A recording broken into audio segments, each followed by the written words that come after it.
Sikiza tune hiyo ya missed call. Kama sikiza tune yako, bonyeza star 811 star 961 hash. Star 811 star 961 hash.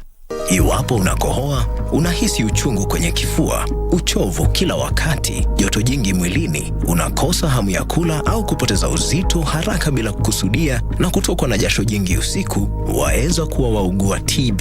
Sasa wewe ni mtoto mdogo wewe. Mimi na tata yangu. Wewe una miaka ngapi? Mimi 16. Kuna mahali mimi nishaikosana na wewe ama umesikia ati nimeipa mahali pesa? You are very romantic and professional. Sina swali hili kwa bibi yangu. TB yaweza kuangamiza jamii yako. Usikubali. Matibabu ni bila malipo katika hospitali zote za serikali.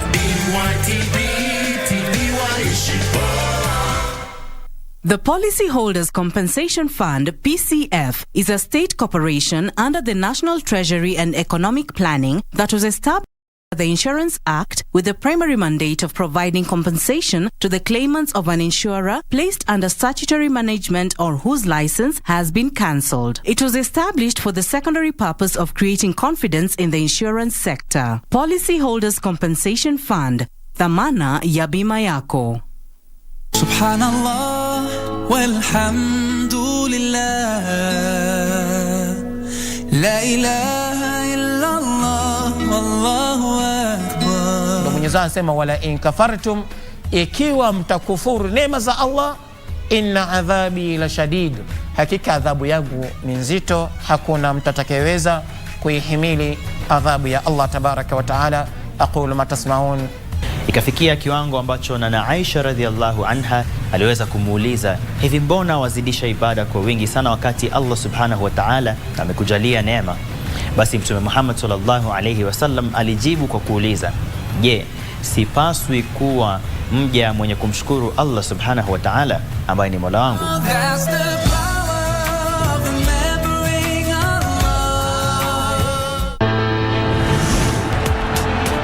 Berlin is calling. The footballing fraternity is taking note.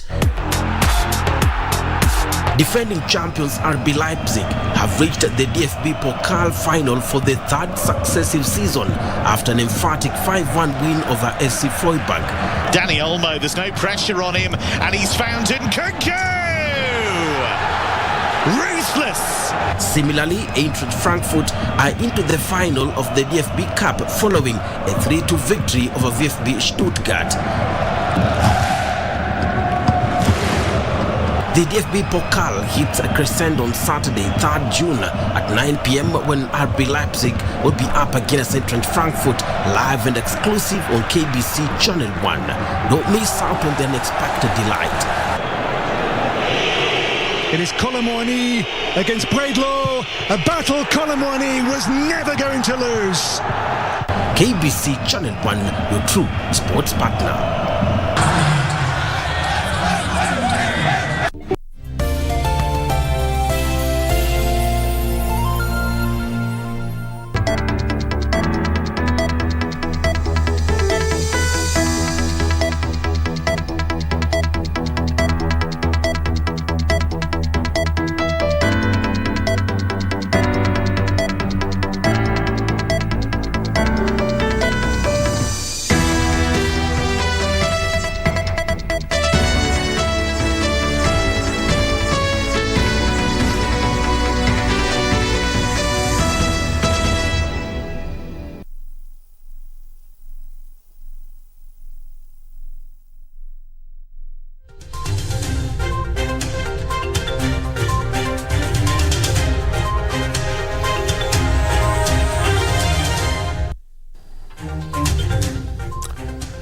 Good evening.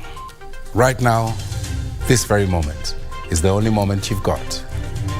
Thank you for joining us on KBC Prime Edition, coming to you live from Broadcasting House right here in Nairobi, Kenya. Tonight we've lined up a number of stories that made headlines, and of course later on Scorecard we have O'Brien with a panel. O'Brien, what should we expect? We know Kenya is on a charm offensive to woo investors.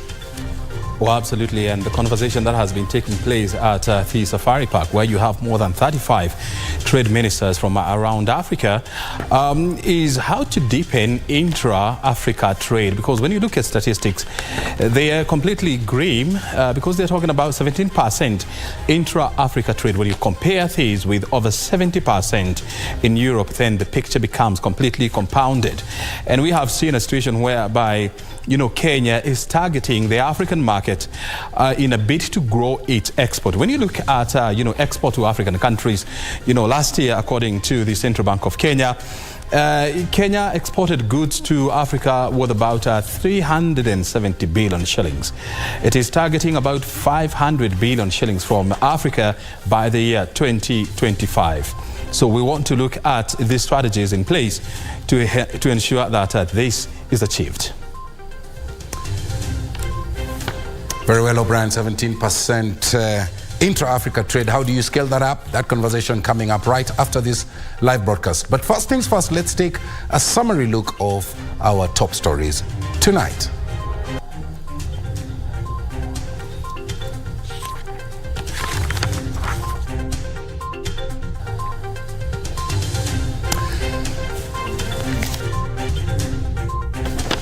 NIS Director General nominee Nordin Haji cites flawed evidence gathering in his withdrawal of high-profile cases as DPP.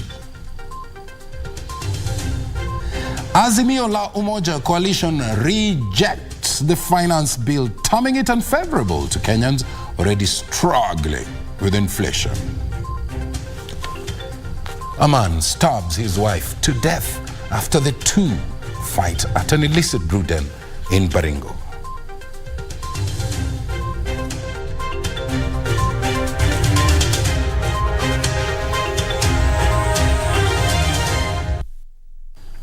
Susan Thuko is in charge of our sign language docket, our socials at KBC Channel 1. And if you want to speak to us, my Twitter handle also at Mboya24. Nominee for Director General National Intelligence Service Nordin Haji has defended withdrawal of high-profile cases that occurred during his tenure as the Director of Public Prosecutions. Haji submitted before the National Assembly's Defense and Intelligence Committee that the withdrawal was endorsed by courts because of abuse of the process of gathering evidence. That report opens our coverage tonight. I, Nordin Mohammed Haji, Director of Public Prosecutions Nordin Haji appeared before the National Assembly Defense and Intelligence Committee to defend his suitability to head the National Intelligence Service. The MPs put Haji to task over the collapse of high-profile cases, particularly those on corruption. And you are on record coming very strongly to say that a case is sealed and you have enough material to prosecute, only to drop it later and cite insufficient evidence. We had issues with how the evidence was passed on to the ODPP. In some of the cases, the investigating officers themselves submitted affidavits to say that they produced evidence that was not complete, that some of the evidence were actually tampered with and some were even forged. Haji attributed the withdrawal of cases to abuse of process in acquiring evidence. Despite the fact that those cases and the withdrawal would have brought a dent on my career, I had to make that decision because that was in furtherance of the rule of law, and I had to safeguard against miscarriage of justice. And it doesn't matter who that person is, whether it's a person of interest, whether it is a senior citizen in the country or not. And that is a decision that I made, and I do not regret making it. The nominee, who once served as a deputy director at the National Intelligence Service, briefed the MPs on the strategy he intends to employ to upscale intelligence gathering should his nomination be approved. And I've come up with a strategic plan that I hope, or that I envision, if given the opportunity by you and if I'm affirmed by the committee and parliament. And it is centered on people, systems, and processes. The nominee called for review of the law to allow use of intelligence reports as evidence in the court to avert a repeat of Shakahola horror. The National Assembly Defense and Intelligence Committee now retreats to prepare a report that will be considered, approved or rejected by the National Assembly when the House resumes next month. Gishoke Washira, Prime Edition. The Umoja Coalition has rejected the proposed Finance Bill 2023-2024, saying that it is a burden to working Kenyans who are already struggling with high costs of living. At its parliamentary group meeting, the coalition has also tasked the Kenya Kwanza to schedule by-elections in areas where members of the coalition to acknowledge that all legislators who decamped to Jubilee Party, which is an affiliate of Azimio, in line with the constitution. Azimio has given the ruling party until midnight to answer to the new demands. Speaking in Nairobi during the Azimio la Umoja parliamentary group meeting that brought together over 130 legislators, the coalition's minority chief whip in the National Assembly, Opiyo Wandayi, termed the proposed finance bill as unfavorable, saying Kenyans who are already struggling with high costs of living should not be burdened again with more taxes. We oppose increased taxes on startups and small businesses. We oppose increased taxes on fuel, which will raise the cost of the product by at least Kenya shillings 10 per litre. Azimio is of the view that this finance bill takes us back to the 1980s. It takes us back to the era of cost sharing in public institutions. Opiyo added that the move by the government amounts to harassment of parents and civil servants grappling with diminishing pay and increased tax deductions. On representation in the National Assembly, Azimio demanded that members of parliament who decamped from its Jubilee affiliate party to Kenya Kwanza be prepared for by-election. We will do whatever it takes to protect multi-party democracy, for which many Kenyans lost their lives. Until all these are agreed upon, the joint bipartisan talks remain suspended. Kenya Kwanza has up to midnight today to comply. Tuesday's Azimio parliamentary group meeting comes in the wake of the stalemate that has grounded the bipartisan talks, with the opposition accusing the government of lacking goodwill for the talks. Azimio coalition now says it will do all it takes to protect its affiliate parties against attacks by anyone, and tells Kenya Kwanza to acknowledge that all MPs who decamped from Jubilee should be prepared for by-election in line with the constitution. Michael Mondiga for Prime Edition, Nairobi. The government is set to disburse 28 billion shillings for the junior and senior high schools capitation by close of business Friday. Education Secretary Ezekiel Machogu says each pupil at junior secondary school will receive an allocation of 15,040 shillings, while senior secondary school students will each receive a capitation of 22,240 shillings.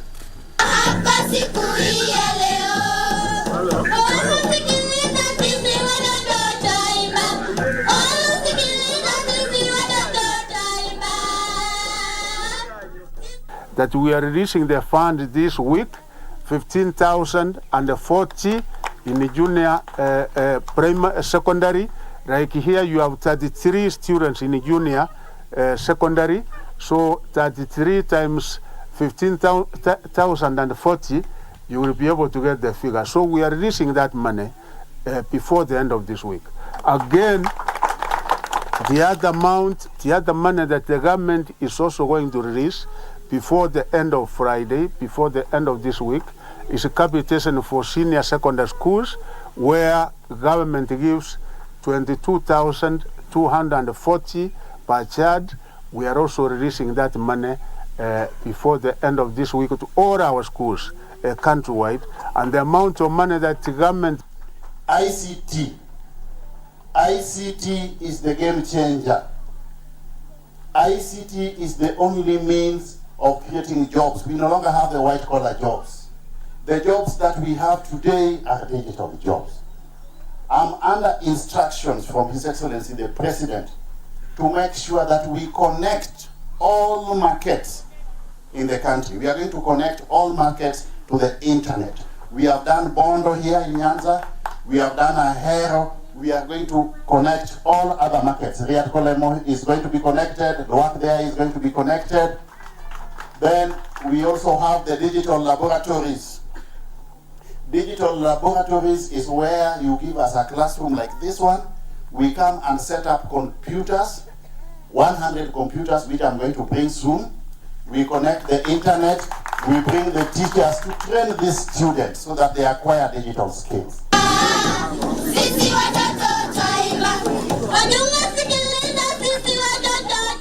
Was rescued in the Shakahola forest. We'll let you know when we come back from this.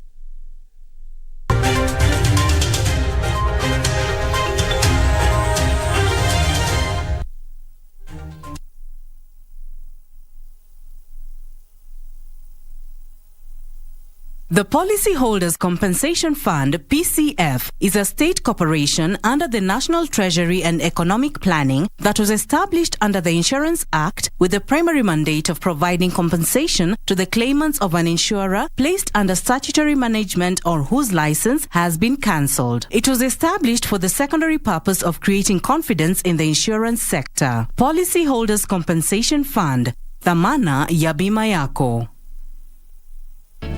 Cheza Loto Moto. Oleaje wase, mimi naitwa John Jeroge, nitoka hapo hivyo Ruiru bypass. Leo niko huku kwa Loto Moto. Nimekuwa nikicheza Loto Moto na win big. Alafu leo hapa hivi niko huku. Hiyo show imekuwa tricky. Nilikuwa tu nimekujia ki 42 hapa hivi. Lakini leo nimewin grass na jag. Na nahimiza wase mcheze Loto Moto. Juu mtu win big. Usisahau kucheza Loto Moto. Shinda milioni 2 kila siku kwenye M-Pesa. Chagua lipa na M-Pesa. Paybill number weka 757070. Account number andika neno Loto. Weka kiwango chochote cha pesa kuanzia shilingi 50 hadi 2000. Lipa kisha subiri draw.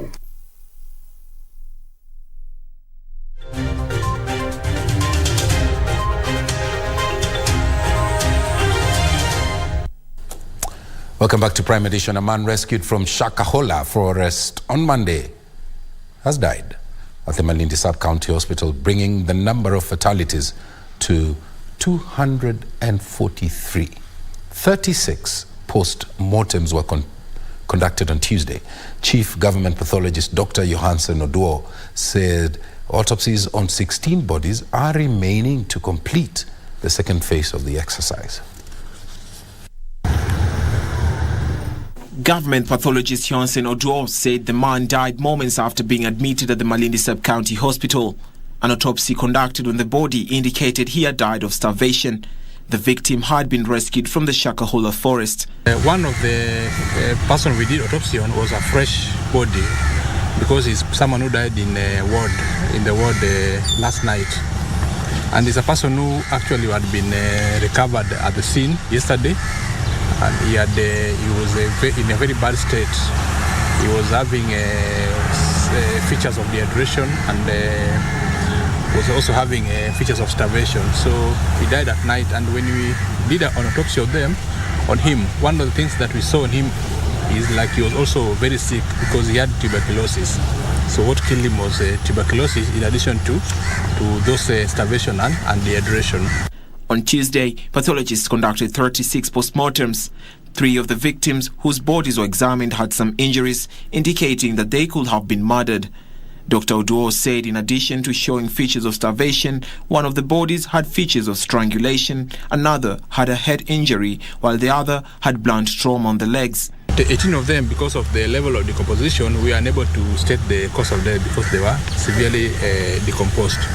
However, we could see starvation, features of starvation in 14 of the victims. Then, while one of them we found had a head injury. The other one, there was also another one who also had some blunt trauma in the legs, though she also died of features which look like of starvation. He said that out of the 36, 18 were male, 17 female, while they could not determine the gender of one of the body as it was severely decomposed. When we were doing autopsy, we saw a body of an infant. There was one infant and there was also one baby who looked like was below 1 year of age among these 10 children that we saw. The chief pathologist confirmed that a total of 115 bodies had been examined since the exercise resumed last week, and that autopsies on the remaining 16 will be conducted on Wednesday. Mobile service provider Safaricom PLC has complied with a court order requiring it to supply M-Pesa statements with respect to Pastor Ezekiel Odero's accounts. Senior manager and liaison officer Weldon Siongok told the court that all statements with respect to 7 M-Pesa accounts have been handed over to the investigating officer. Safaricom PLC senior manager and liaison officer Weldon Siongok told trial magistrate Ben Makekhubi that the documents were bulky and the information required by the investigating officer was backdated from 2017 to 2023. He said it was not possible to download the documents within a short period of time. Last week, the court directed Safaricom to provide the information by Tuesday. And just to explain to the court, you see, we have over 30 million M-Pesa subscribers. And on a particular day, there are an average of 50 million transactions. Pastor Ezekiel Odero, in the meantime, wants the court to stop the Register of Societies from cancelling the registration of his church. Pastor gave me special instructions to say that he has forgiven those who are out to punish and scuttle the Christian faith. Odero claims that efforts to file the church returns have been futile as their file has been missing at the Register of Societies. That notification by the Registrar of Societies for its unreasonability and its impracticability, because you cannot be given a notice from dated the 27th day of April that is served upon the client on the 25th day of May. Elsewhere, 8 people have been arraigned before Milimani Court for conspiring to commit a felony. According to the charge sheet, the 7 who are before the court and 1 who absconded conspired to steal goods in transit, 560 bags weighing 50 kgs, each of subsidized fertilizers valued at 27.8 million shillings, belonging to the government of Kenya. The defense be supplied with copies of witness statements and documentary exhibits intended to be relied upon by the prosecution. The 7 accused were given a 600,000 shillings bond with 1 surety or 200,000 shilling cash bail and 1 contact person. Chief Magistrate Lucas Onyina also issued a warrant of arrest for the 4th accused person who skipped court proceedings. The case will be mentioned on 12th June 2023. Finally, a Kiambu Law Court has acquitted 3 members of Bunge la Mwananchi of participating in unlawful assembly. Calvin Sokodho Tieno alias Gaucho was however rearrested and charged with causing a disturbance at the DCI. Tiba wakapakua kila kitu, wakaona ya kwamba zile vitu zilikuwa zimeandikwa incitement sijui nini, ukora yote haiko pale. Na mimi nashukuru Mungu kwa sababu inji yetu ya Kenya ni democracy. Ruth Wamboy for Prime Edition. County governments are being urged to publish non-financial information, especially in their budget implementation reports, so as to increase transparency and public trust as they run the affairs of the devolved units. Kenya's County Budget Transparency Survey 2022 has placed the counties of West Pokot, Makueni, and Kwale as the most transparent. Isiolo, Kajiado, and Migori counties have also been ranked as the least transparent, with failure to publish any key public budget documents cited as a reason, among others, for the rankings. The report, dubbed Kenya's County Budget Transparency Survey 2022, launched today, has placed the counties of Kwale, Bungoma and Taita Taveta as the top 3 most improved counties. The counties have been commended for publishing comprehensive quarterly implementation reports, publishing of the annual development plan and the approved program-based budget, among others. From the budget and implementation, things change in between. Because at the budget level, we may put an amount, but at implementation level, there's variation. We may spend less than what was budgeted, or we may need to variate and add more. So the public needs to be informed. You have seen Lamu County has improved. I will not disclose what we're going to do because we want to, I think number one is up for grabs. West Pokot, Makueni and Kwale counties have emerged as the most transparent counties with a score of 78, 75 and 74 out of 100 respectively. The report is recommending, among others, timely publication of the key budget documents as soon as they are produced and approved. Yusufar reporting for Prime Edition. Now, the Senate has approved a motion to take the next Mashinane sitting to Turkana County. In the motion by the Senate leader of the majority party, the Senate resolved to hold its sittings in the counties for a week within the month of September in every session of the 4th Senate except during an election year. The previous Senate Mashinane sittings have been held in Uasin Gishu and also in Kitui County. With the people of Turkana, be able to see the resources that are in place. It is through this that we actually embrace devolution. We actually embrace the county issues that we're keeping on embracing. Turkana is one of the counties where development has not really taken place, despite even devolution.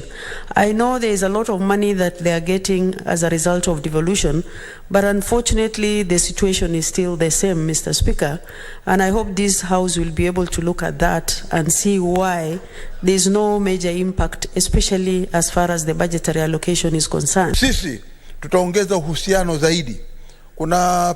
Na hakika kuna watu wengine ambao wameishi Turkana mpaka hivi sasa hawajawahi pengine kukutana na maseneta wengine kutoka kaunti zingine. Itakuwa nafasi nzuri kuwa na uhusiano mwema na watu wa kule, kuweza kukaa nao na kuongea na kuangalia wao waone taratibu za Senate zinaendelea namna gani. Let us look at the balls. The report that we have received, Mr. Speaker, indicating that balls have been sunk for the people of Turkana. This is a golden opportunity for us to go to the ground and we see whether what is on paper is really the position on the ground. Let's do our hospitals in Turkana. We see whether health, which is a devolved function, and there is a big debate now whether health functions should remain functions of counties or they should revert back to national government. Let's see what devolution has done in terms of giving the people of Turkana access to health care. And Kenyans and others can get opportunity to discover what is in their country. So, Mr. Speaker, I support the Senate Mashinani, and I hope, Mr. Speaker, this can be met at least 2 sessions in a year so that as many counties as possible can get the opportunity to participate in this Senate Mashinani. Residents of Embu County have expressed their joy in the ongoing facelift of the region ahead of the 60th Madaraka National Day celebrations. Preparations in Embu town and specifically at the Moi Stadium, the venue of the event, are in top gear, with residents expecting more good tidings on that day. The new face of Embu town in Embu County. Construction work and lighting up of streets in preparation for a one-of-a-kind Madaraka Day national celebrations. A curious crowd of the residents tries to get a glimpse of the renovated Moi Stadium that will host the event on Thursday, the 1st of June. This stadium, whose final touches are underway, is one of the many goodies that residents say have come with the hosting of the national celebration. Kwa kuwa tumepewa kibali kama wanaembu kupewa Madaraka Day. Tunashukuru sana bana, tuko na maendeleo, barabara zetu, uwanja wetu, soko, OC, zote ziko kwa hali nzuri na ni juu ya Madaraka Day. Tuseme ukweli, hata hii uwanja wetu ya stadium, hiyo ni kitu kwanza kupongeza sana juu ya kutuletea hii Madaraka, na hiyo ni kitu safi na barabara. Watu tuseme kama barabara kama hii yetu ya kwenda KLI hapa ilikuwa mbovu sana zaidi. Town imekuwa safi. Gavana wetu amefanya vizuri, town imekuwa safi. Hata wewe ukiangalia unaona vile iko. Sio kama kitambo. Na tumejitaliza vizuri. Kualika wageni hapa wanje. Tusherehekee pamoja Madaraka. Na pia tumepata kusoma mambo mengi ambayo tulikuwa tunasikia, tunaona tu kwa TV, lakini sasa tunaiona katika ground zetu. Tulikuwa tunafanya tu kazi zetu kama wanajeshi, wamekuwa ni kama wamekuwa na kambi hapa kwetu. Embu County residents further expect a boost in businesses. Tunategemea tu tupate kitu kwa rais, atuachie kitu kidogo pande yetu, na pia customer wataanza kitu sababu wanaendelea kula nyama. Kesho kutwa pia sisi tunataka kukua kwa ground, tusikie venye president wetu anaongea, na tukue hata sisi tujivunie kukua. For the past 60 years hatujakuwa attend Madaraka, so tukue kwa maana sisi tumehost Madaraka, tukue katika ground. Meanwhile, those whose businesses were disrupted to facilitate preparations are hopeful of restoration. Wengine wametolewa mahali penye walikuwa wanafanyia kazi. Tunauliza after Madaraka Day kiisha, wenye wako na vitu poa kama container safi warudishwe, juu wao ni hasura na hii serikali ni ya hasura. Well, as the day draws by, so is the joy and anticipation of residents of Embu County as they look forward to the auspicious day as Kenya marks the 60th Madaraka Day celebrations.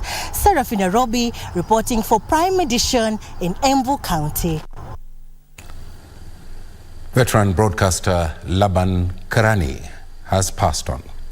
Karani, who presented Swahili news on radio and television right here at Kenya Broadcasting Corporation, breathed his last on Monday night after battling diabetes. Laban Karani passed on at his house in Juja on Monday night. This is a very sad moment for the family. He was now being treated for diabetes and hypertension, and it got more complicated. And in the last few months, he was in and out of hospital, and then he succumbed finally to the disease of diabetes and hypertension. The late Laban Karani joined Kenya Broadcasting Corporation in the year 1990, shortly after graduating from Kenya Institute of Mass Communication. He worked as an editor on radio and TV desks. He also presented Swahili News and Dunia Wiki Hii program on both radio and television under the tutelage of Willy Mwangi.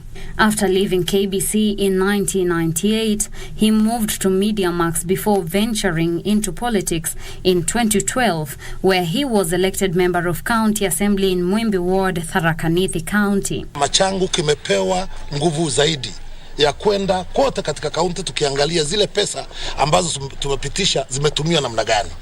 Je, miradi imemalizwa? After losing the seat in the subsequent election, Karani switched to business. He fought diabetes for 5 years before succumbing to it.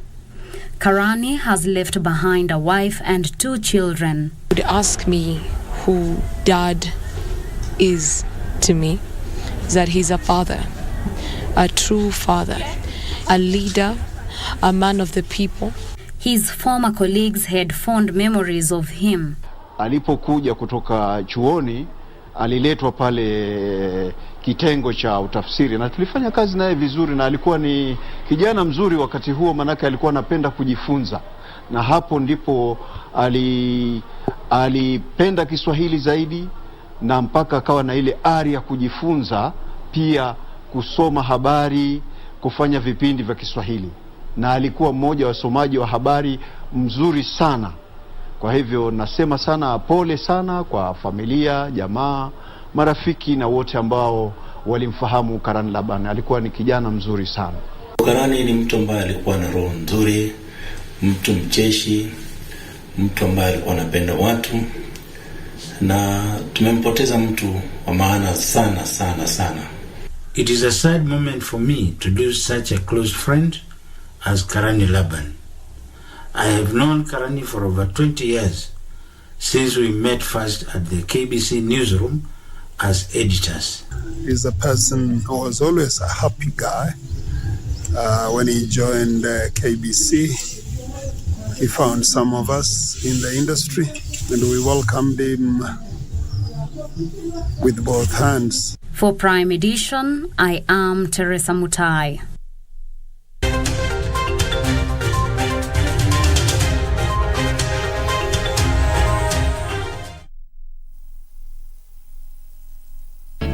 Cheza Loto Moto. Majina ni Milka Nyonga, mtaa wa Rongai. Nimefurahia sana experience ya leo. At least nimetoka na simu, but I can't believe nimeacha 100k. But next time najua nitapata more. Anyway, naimiza tu kila mtu acheze na muendelee kucheza Loto Moto. Kila mtu ni mshindi. Usisahau kucheza Loto Moto.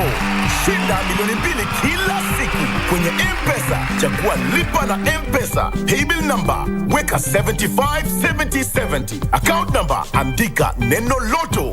Weka kiwango chochote cha pesa kuanzia shilingi 50 hadi 2000. Lipa kisha subiri draw.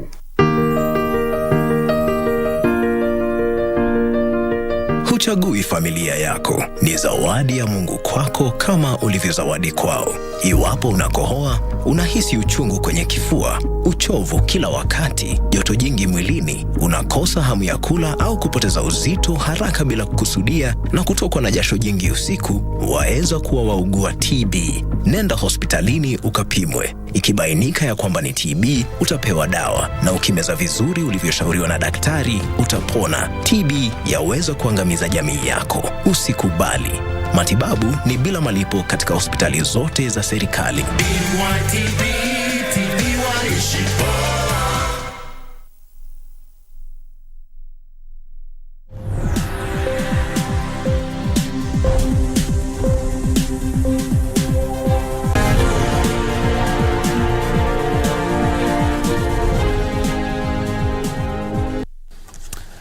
Let's now look at the day's business. Central Bank of Kenya governor nominee, Dr. Kamau Thuge says keeping inflation within the government's target and maintaining a stable shilling will be his key priority if he becomes the 10th central bank governor. Dr. Thuge, who told legislators vetting him that his net worth is 450 million shillings, said he will focus on increasing credit access, especially to the private sector, and issue a locally sold dollar-dominated bond to address dollar shortage.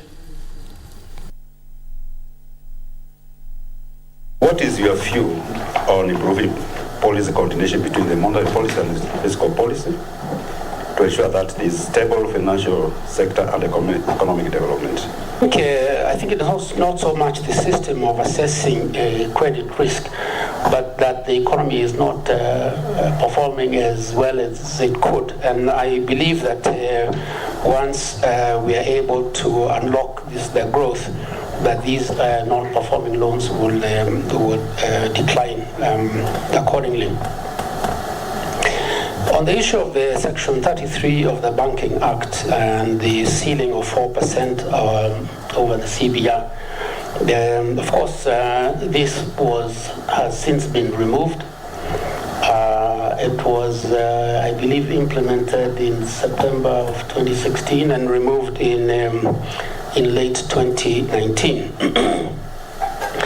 I think it did not have a good impact on the financial system. Should you be given this opportunity, we all understand now that Kenyan currency is really depreciating because of inflation.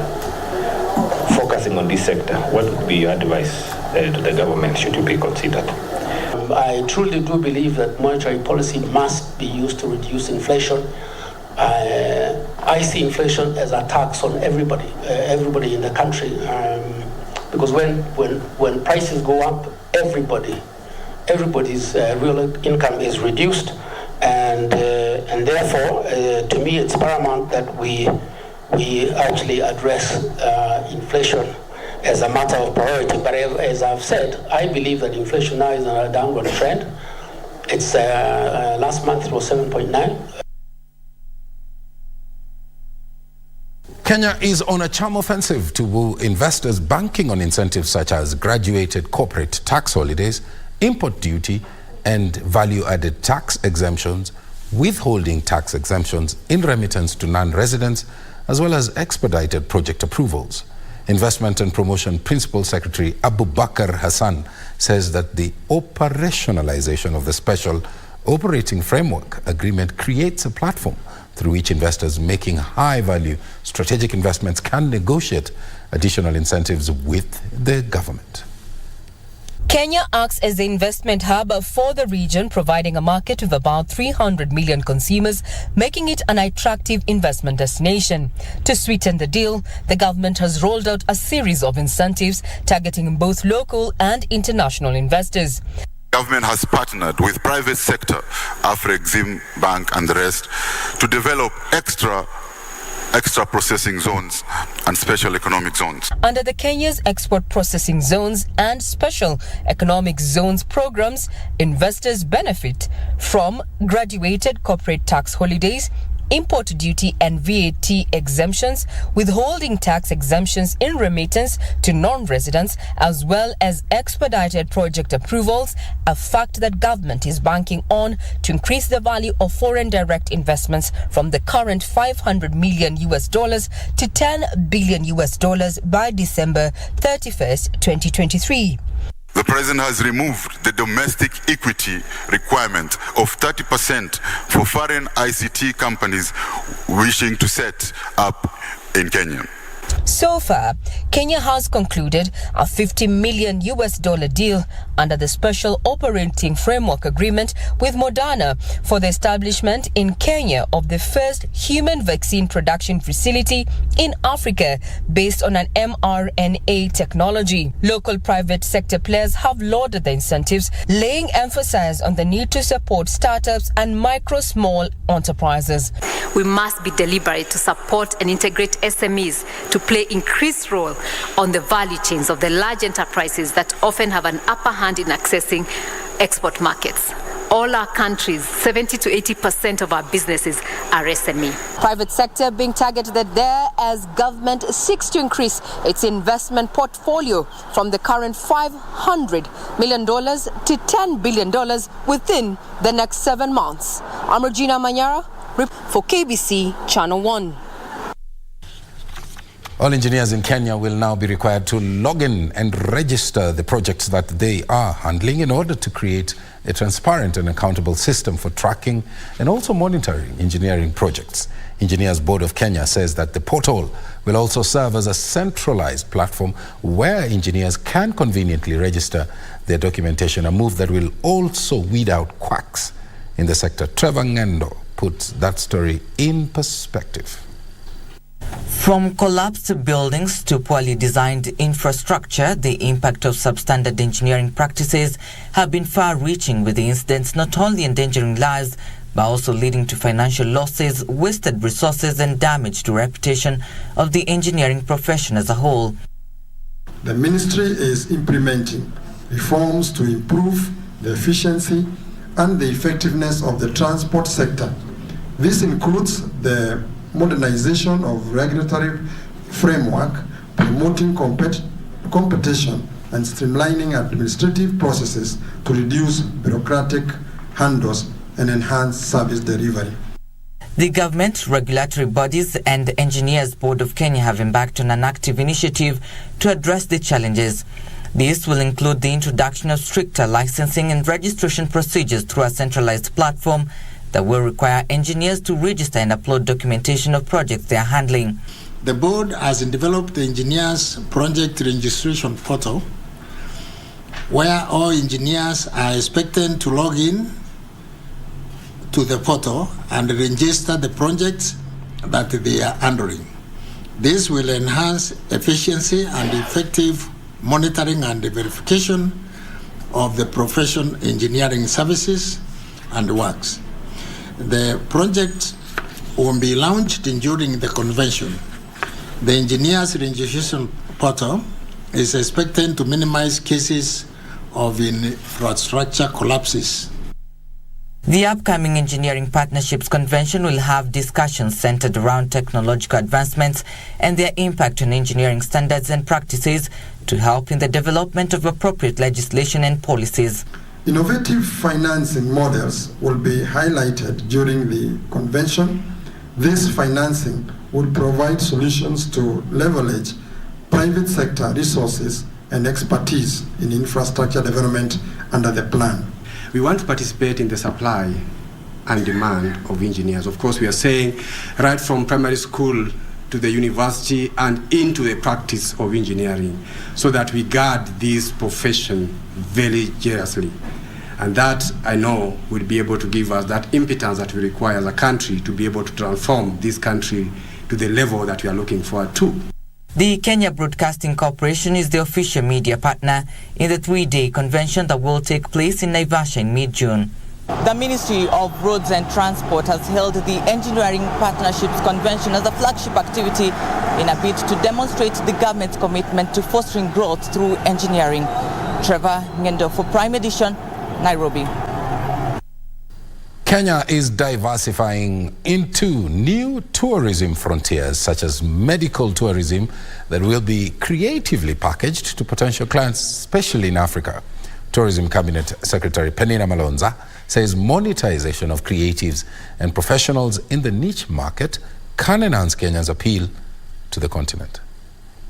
Despite a recovery in travel and hospitality post-COVID, numbers in Kenya are yet to recover to pre-COVID figures. The medical tourism, which is a new niche in this country. So we need to create opportunities for them, working with counties, roads, Instagrammable opportunities and sites where people can stop, enjoy themselves, and tell their stories and the experiences that they have. To fasten the recovery, Kenya is exploring how to package the many medical and wellness facilities to boost tourist inflows. She says monetization of niche tourism talents are the go-to strategy to unlock new revenue streams. Looking at investing in eco-tourism sector, we're also looking at investing in aquariums in this country. What are the other requirements? We know we have a large agricultural base. We need to improve our export bases, right? So what are the ways we can institute the frameworks and the learnings, industry best practices? Because a lot of these initiatives we're doing today, other countries have gone down these roads initiatives. We need to learn from some of the countries. There is progress to have infrastructure and digital strides to support this. The tourism sector's inability to make a complete turnaround even after the COVID pandemic is still a mystery to many tourism sector players. However, the Cabinet Secretary for Tourism, Penina Malonza, says that maybe if we look into niche sectors, we can be able to achieve this. Hibak Said for Prime Edition. In Namibia, where tourism stakeholders are meeting in Namibia to establish ways of diversifying tourism in the African continent. Work tourism and domestic travel have been cited as the continent's most untapped tourism offerings. As Irene Muchuma Odim narrates, speakers at the 5th African Tourism Summit in Namibia highlighted the need for Africans to tap opportunities such as work vacations, which enable them to work remotely while holiday. The 5th Africa Youth in Tourism Innovation Summit and Challenge is set to kick off Wednesday with hundreds of technology and tourism experts having converged for discussions on how to boost tourism in the region. Domestic travel, work vacations, and travel technology have been cited as the biggest gaps in the tourism industry. The summit's CEO, Kwakwe Donkor, says the 3-day event will enable the continent to earn more revenue from would-be visitors.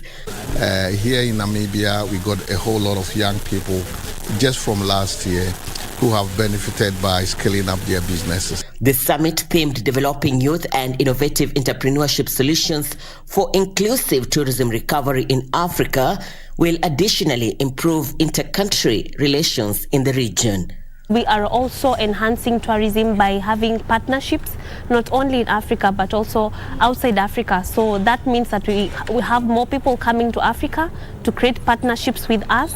And also by that, it definitely ensures that tourism is also growing in different aspects. Kenya has improved relations not only with Namibia but also other African countries. The resolutions from the 3-day conference are expected to also boost the visibility of tourism products, especially the beach and wildlife products back in the home country.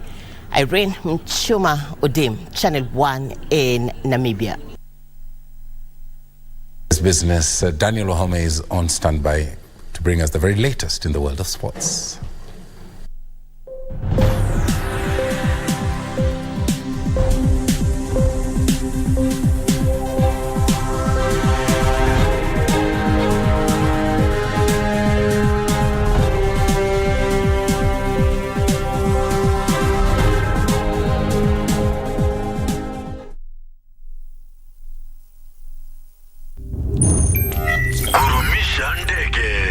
Aviator instant game. Be a daring pilot and earn by how much high you can lift the plane. The higher you fly, the higher your win. The sky is the limit. Mozart bet. And now there are just 2 teams left. The cup holders take on Eintracht Frankfurt. What's the header? Danny Olmo. The Red Bulls. And DK! Against the Eagles, it's all or nothing time. It's Soboslai again! Kick-off on June 3rd. Kamada! There can only be one winner. Colomwani! What a night for RB Leipzig! Leipzig-Frankfurt, the DFB Cup final.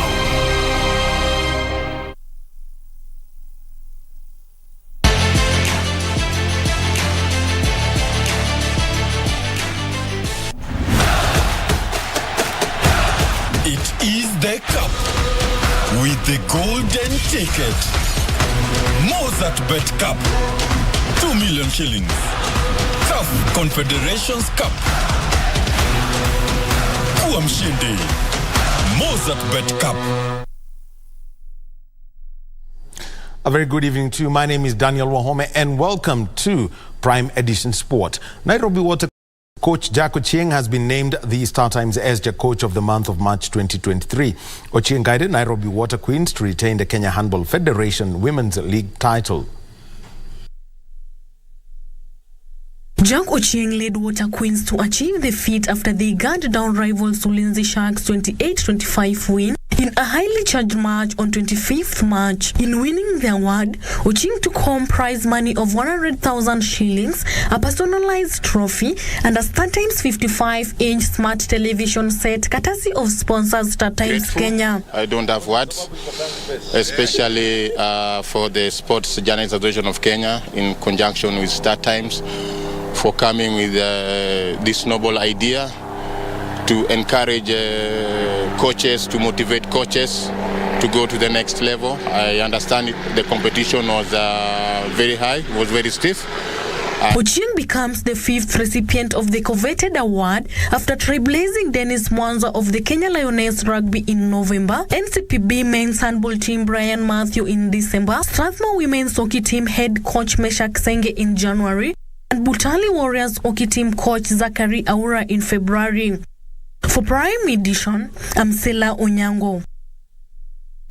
Now moving on is that Athletics Kenya have entered into an agreement with Housing Finance to ensure Kenyan athletes don't end up homeless after retirement. In addition to the Housing Finance program, Athletics Kenya and the Ministry of Sports are looking into a pension plan that will see Kenyan athletes earn pensions after retirement.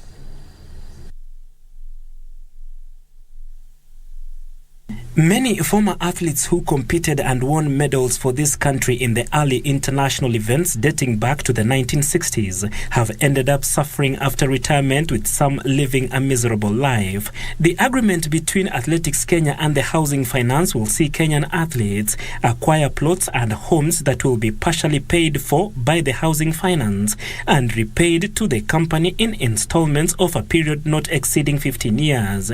This is one of Athletics Kenya Kenya's programs of safeguarding the athletes against a difficult life after competition that leave most of them living a life of abuse or being abused.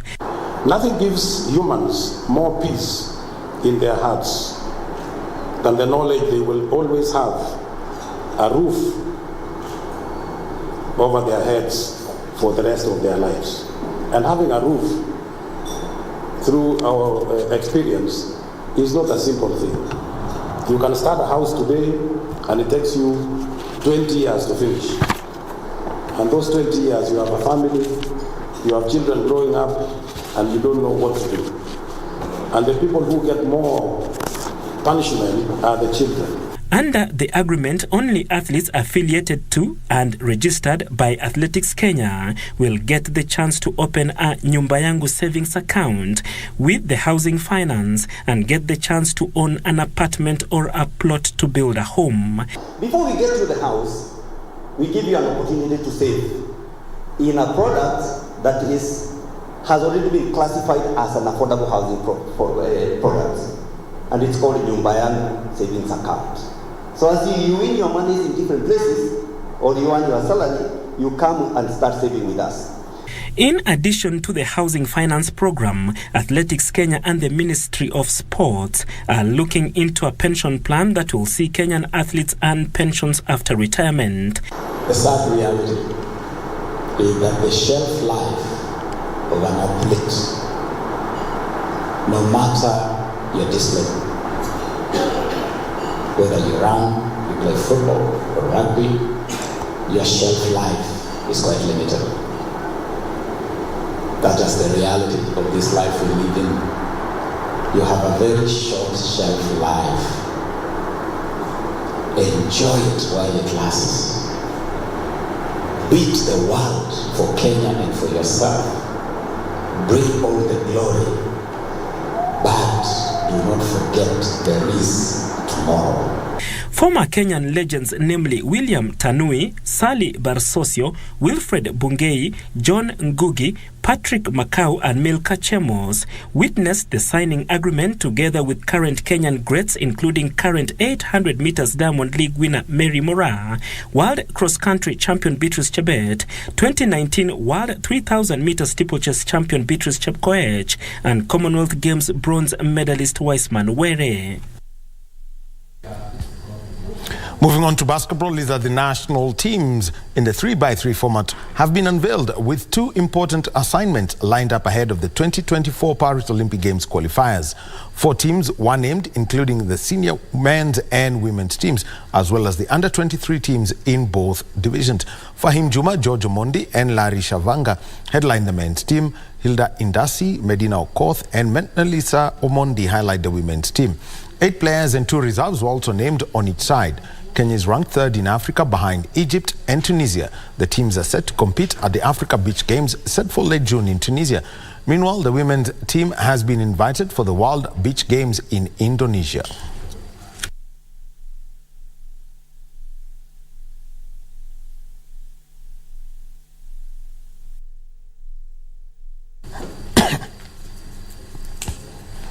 And in basketball, the Miami Heat halted the Boston Celtics' remarkable fight back in the Eastern Conference of the NBA Finals, clinching the deciding match 103-84 to reach the finals. Miami Heat are seeking a 4th NBA title and the first since 2013, while the Nuggets, who beat the Los Angeles Lakers in the Western Conference playoffs, are in search of a maiden championship.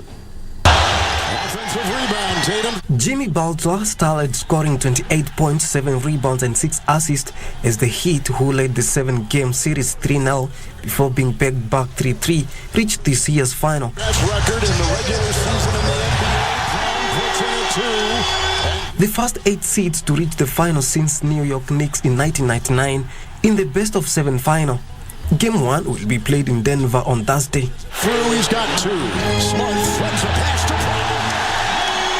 Derek White's dramatic buzzer beater in Game 6 had tied the series, giving the Celtics hopes of becoming the first side in NBA history to overturn 3-0 deficit in the playoff final. The Heat are seeking the 4th NBA title, first since 2013, where the Nuggets, who beat the Los Angeles Lakers in Western Conference playoffs, are in search of maiden championship. White will curl into And that's the sport for tonight. And let me just give you a hint. This week, we're going to be teasing you on our platforms, on social media, and also on KBC Channel 1. And I'll only tell you, it's all driven by a mix of electricity and petroleum products. Look out for that. Have a good evening. My name is Daniel Wahome.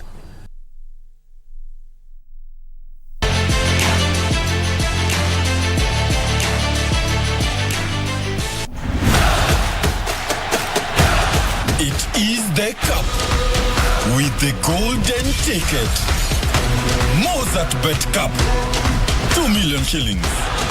CAF Confederations Cup. Kuwa mshindi. Mozart Bet Cup.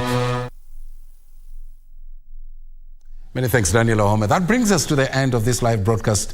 Thank you so much for watching. I want to thank Susan Thuko, our sign language interpreter, and also thank the team in the back end. From Nairobi, Kenya, my name is Mboya. Good night, and God bless you. Coming up is Scorecard.